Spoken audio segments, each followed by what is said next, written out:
Alors, l'histoire d'Haïti est une histoire épique. C'est une histoire que tout homme noir devrait connaître pour la bonne et simple raison. Pour la première fois, des Africains déportés dans le nouveau monde réduit en esclavage ont réussi à vaincre l'arrogance avec un seul slogan. Couper tête, bouler caille, qui signifie couper les têtes, brûler les maisons. Et ce slogan va se concrétiser le 18 novembre 1803 à Vertières, où l'armée africaine de déportation va vaincre l'armée la plus grande du monde, celle de Napoléon Bonaparte, conduite par le général Donatien Vimeur, vicomte de Rochambeau, qu'on appelle vulgairement Rochambeau, mais en fait c'était Donatien de Vimeur. Et cet homme qui avait eu la prétention d'écraser la mouche se fera expulser manu militari d'Haïti. Donc c'est une histoire qui est belle, c'est une histoire épique que nous devons étudier. Et il est nécessaire de faire des exposés sur Haïti, parce que si les gens étudiaient cette histoire, je pense que les Haïtiens gagneraient en respectabilité. Mais justement, pourquoi nous, Caribéens, nous avons une méconnaissance de l'histoire d'Haïti? C'est tout simplement parce que Haïti a montré le chemin de la dignité et de la liberté. Et donc, on a voulu faire d'Haïti une vitrine de pauvreté effrayante. Puisque aujourd'hui, lorsqu'on parle d'Haïti, on fait référence à la pauvreté, mais on oublie que Haïti a été la colonie française la plus prospère de la Caraïbe. À elle seule, elle procurait plus des 3/4 de la production sucrière. Ce sont là des choses qu'on doit savoir, d'autant plus que la métropole française considérait Haïti comme la perle des Antilles. Mais comment expliquer que ce bout de terre africaine dans l'océan est devenu subitement une vitrine de pauvreté effrayante? Et là, je pense qu'il est nécessaire d'en parler avec des images à l'appui, parce que c'est à Saint-Domingue, parce que lorsqu'on parle de la révolution haïtienne, c'est une faute. Il s'agit de la révolution de Saint-Domingue, puisque Haïti n'existe qu'à partir du 1er janvier 1804.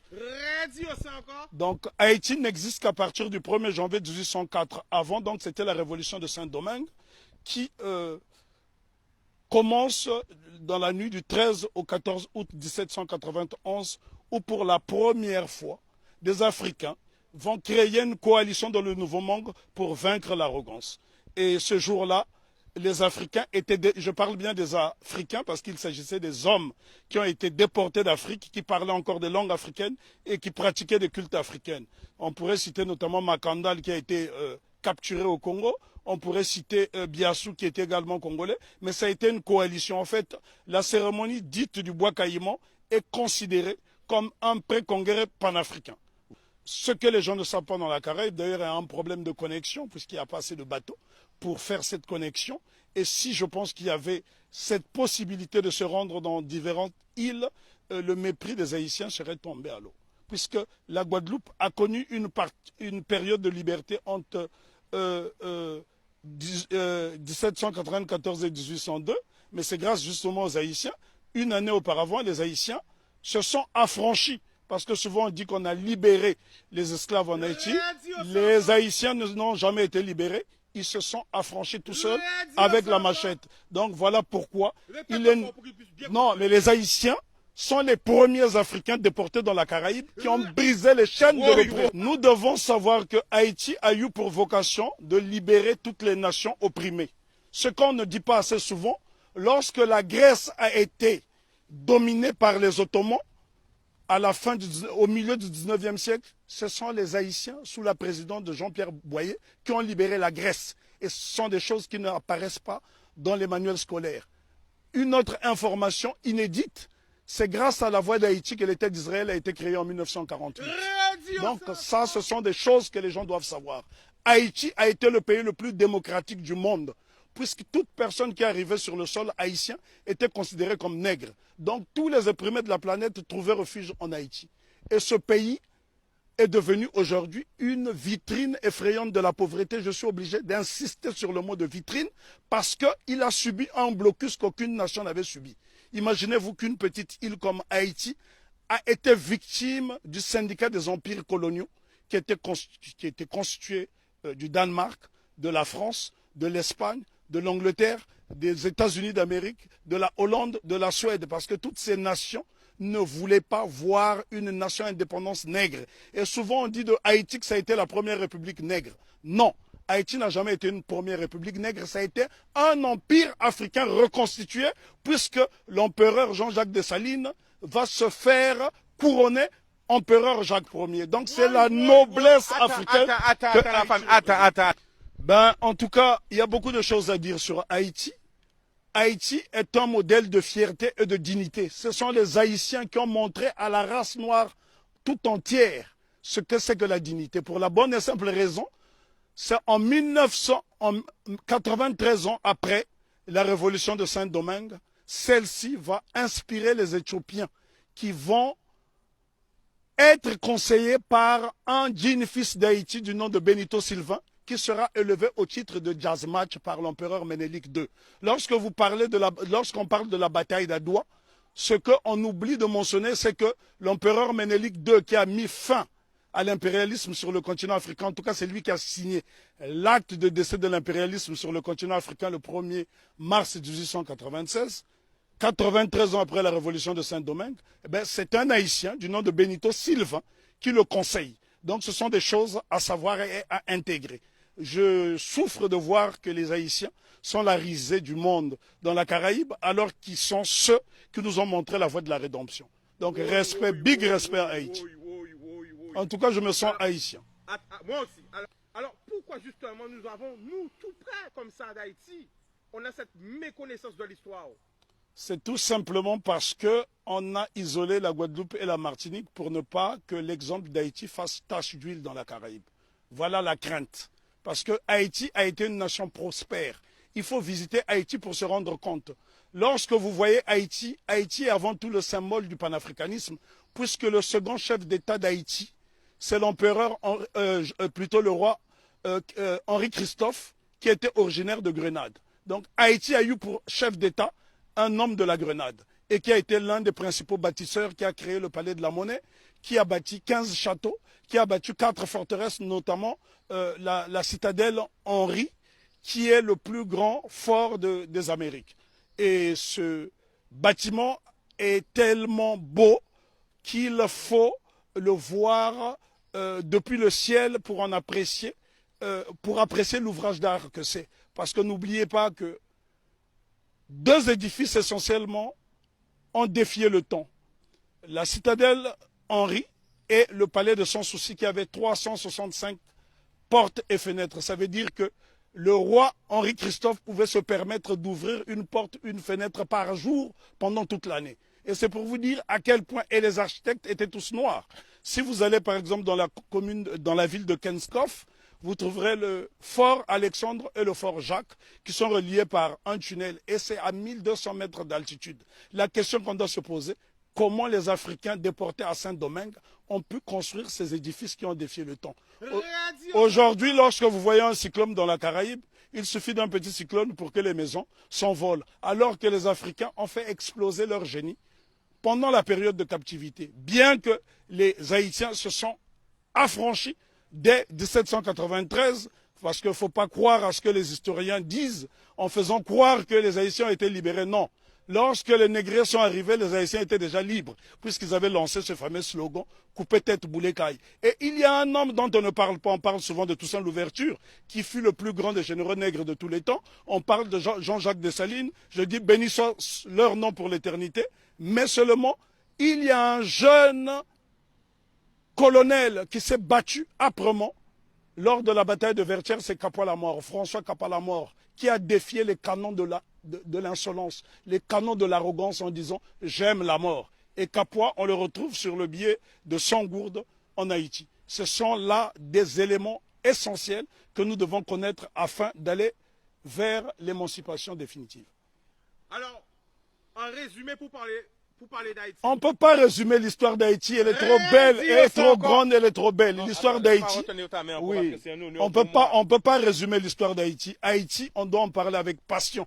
Moi, je suis né sur le continent africain, mais je suis né au Congo, mais ce sont les Haïtiens qui m'ont montré le chemin de la liberté, parce que lorsque le Congo, aujourd'hui dit démocratique, accède à l'indépendance le 30 juin 1960, la Belgique tente de saboter l'indépendance de cette jeune nation. Et ce sont les Haïtiens qui vont venir par souci de panafricanisme aider le Premier ministre Patrice Lumumba qui malheureusement sera assassiné 6 mois plus tard. Ce sont les Haïtiens qui ont brisé le blocus de la France en Guinée. Ce sont les Haïtiens qui ont bloqué le blocus de la Belgique en République démocratique du Congo. Donc nous sommes redevables tous en Haïti. Parce que lorsque je parle d'Haïti, je suis dans un temps second. Je suis en transe. On ne peut pas parler d'Haïti de façon légère parce que cette révolution est la première depuis que nous avons perdu l'initiative historique. C'est la première qui est victorieuse parce qu'il y a eu des révolutions aux États-Unis. Il y en a eu au Brésil, notamment avec la création du Quilombo de Palmarès au Brésil avec Zumbi. Mais sauf que toutes ces révolutions dans la Caraïbe ont été étouffées. Si vous allez par exemple en Antigua, vous avez un village qui s'appelle Liberté, où les Africains se sont affranchis très tôt. Mais toutes ces tentatives de souveraineté n'ont pas été concrétisées. Donc ce sont les Haïtiens qui vont pérenniser. N'oublions pas que Haïti sera envahi pendant 29 ans par les États-Unis d'Amérique pour punir cette nation d'avoir vaincu les Blancs. C'est Haïti qui a libéré l'Amérique latine avec Simon Bolivar. Et encore lorsqu'on dit que c'est Haïti qui a libéré, ce n'est qu'une partie d'Haïti puisqu'à cette époque, Haïti était divisé en deux. Il y avait Haïti du Nord qui était un royaume dirigé par le roi Henri Christophe et il y avait le Sud, la République du Sud d'Haïti qui était dirigée par Alexandre Pétion. Et ce bout de terre d'Haïti du Sud va donc donner des soldats de l'argent à Simon Bolivar pour aller libérer une bonne partie de l'Amérique latine. Si vous observez les drapeaux de l'Équateur, du Venezuela, de la Colombie, vous trouverez des armoiries similaires, même les couleurs, à celles du drapeau d'Haïti. Donc c'est très important pour nous d'étudier Haïti parce que Haïti, c'est le symbole de notre fierté. Et les gens dans la Caraïbe doivent intégrer cette notion. Si les Haïtiens n'avait pas lancé ce slogan coupé tête boulet caille qui a fait trembler le monde entier, ben probablement que l'abolition de l'esclavage aurait eu lieu peut-être plus tardivement. Est-ce que tu peux nous donner des exemples de pays? Parce que là, on est en direct. L'exemple que je peux vous donner. Quel pays a été aidé par Haïti? Le Congo, pays dont je suis originaire, la République démocratique du Congo a été aidée par Haïti parce qu'en 80 ans de colonisation belge, les Belges n'ont même pas été fichus de former une dactylographe. Et la première dactylographe qui va dactylographer le discours de Lumumba, c'est Suzanne Peck, qui est la mère de Raoul Peck. Donc Haïti est au cœur de notre émancipation. Haïti a aidé l'Éthiopie. Haïti a aidé la Grèce de se libérer. Là, je vous parle de l'Europe. Haïti a aidé la Guinée. Haïti a toujours été au cœur de notre lutte. L'exemple le plus simple, lorsque vous arrivez à Cuba, sur les bords du Malecón, vous trouverez un grand monument qui est dédié à Antonio Maceo. Très peu de gens connaissent ce héros qu'on appelait à l'époque le Tito de bronze. Lui-même qui est le véritable père de l'indépendance de Cuba. On vous parle souvent de José Marti, mais en vérité le père de l'indépendance de Cuba, celui qui a lancé les hostilités contre les Espagnols, c'est Antonio Maceo. Lui-même a été formé en Haïti. Donc Haïti, si vous allez à Cuba, les Haïtiens sont très respectés. Il y a des localités entières où on trouve des Haïtiens. Il n'y a que dans la Caraïbe francophone où on voit ce mépris. La raison est que Haïti a vaincu le maître. Et quand on a vaincu le maître, les serviteurs finissent par avoir la haine de celui qui a vaincu le maître. Parce qu'on ne peut pas comprendre que les Haïtiens et les Guadeloupéens ont le même patrimoine génétique et que ces mêmes frères et sœurs de cette partie de la Caraïbe puissent avoir du mépris pour les Haïtiens. Les Haïtiens sont ceux-là qui incarnent la noblesse. Lorsqu'on parle de la pyramide, ceux qui sont au sommet de la pyramide, ce sont les Haïtiens et puis les Éthiopiens parce qu'ils ont été des nations invincibles. Imaginez-vous que les Haïtiens ont combattu une armée motorisée rien qu'avec des armes rudimentaires. Au point où Maitland, gouverneur britannique de la Jamaïque, viendra supplier Toussaint Louverture de lui remettre un bateau. Haïti avait l'une des armées les plus puissantes d'Amérique. Et c'est un Haïtien du nom de Jean-Baptiste Pointe du Sable qui crée la ville de Chicago, qui est l'une des plus grandes villes des États-Unis d'Amérique. Donc Jean-Baptiste Pointe du Sable, un nègre d'Haïti. Et lorsque vous arrivez dans la ville de Chicago, vous trouverez son buste à l'entrée de la ville. Si les Américains reconnaissent les Haïtiens comme étant des précurseurs, et d'ailleurs je voudrais ici ajouter une information que la plupart des gens ignorent. Si la Louisiane a été vendue aux États-Unis d'Amérique, ce n'est que la conséquence de la bataille de Vertières. Parce que Napoléon Bonaparte avait peur qu'il y ait une contagion en Louisiane. Voilà pourquoi la Louisiane sera vendue aux États-Unis d'Amérique, ce qui lui permettra de doubler sa superficie. Donc ce sont les Haïtiens qui ont permis aux États-Unis d'Amérique d'avoir une grande superficie. Et on ne remerciera jamais assez Haïti d'incarner cette résistance. Pourquoi Haïti est-on détesté? Pourquoi les Haïtiens sont haïs par les siens? Pour la bonne et simple raison que cette nation incarne l'Afrique dans la Caraïbe. Or, que lorsque les négriers déportent les Africains ici dans le Nouveau Monde, le but c'est de les désafricaniser. Et Haïti s'affirme et affirme son africanité à travers le vaudou, qui est un culte africain. Ils ont dit bye bye à la Vierge Marie et ils ont célébré les orishas, ils ont célébré toutes sortes de divinités africaines parce que dans le vaudou haïtien, vous trouverez les dignités Congo qui proviennent du Kingunza et bien d'autres cultes. Donc Haïti, c'est l'incarnation de l'Afrique dans la Caraïbe. Et l'Afrique a été tellement diabolisée qu'en tant que fils d'Afrique, je suis obligé de venir dans la Caraïbe justement pour lui faire la toilette. Le 1er janvier 1804, date de la célébration de l'indépendance de Haïti, il y a un événement qu'on devrait associer à cette date. C'est la fête de la soupe. La soupe de l'indépendance. Qu'est-ce que la soupe de l'indépendance? Haïti fait face à un blocus décidé par le syndicat des empires coloniaux. L'impératrice Marie-Claire Bonheur Félicité, femme de Jean-Jacques Dessalines, décide de créer la soupe de l'indépendance avec des ingrédients dont elle détenait seul le secret. Ces ingrédients permettaient aux Haïtiens qui, pendant la période de famine, de résister et de ne pas perdre des calories. Donc ça, ce sont des choses à savoir. Il y a un savoir scientifique en Haïti qui étonne encore le monde. C'est en Haïti que les Africains ont produit les plus beaux édifices depuis la chute de l'Égypte. Je répète, c'est sur la terre sacrée d'Haïti que les Africains ont réalisé les plus beaux édifices depuis la chute de l'Égypte. Pourquoi nous a formaté, je dirais plutôt, à avoir peur du vaudou? Pour la bonne et simple raison, parce que les cultes africains ne sont pas prosélytes.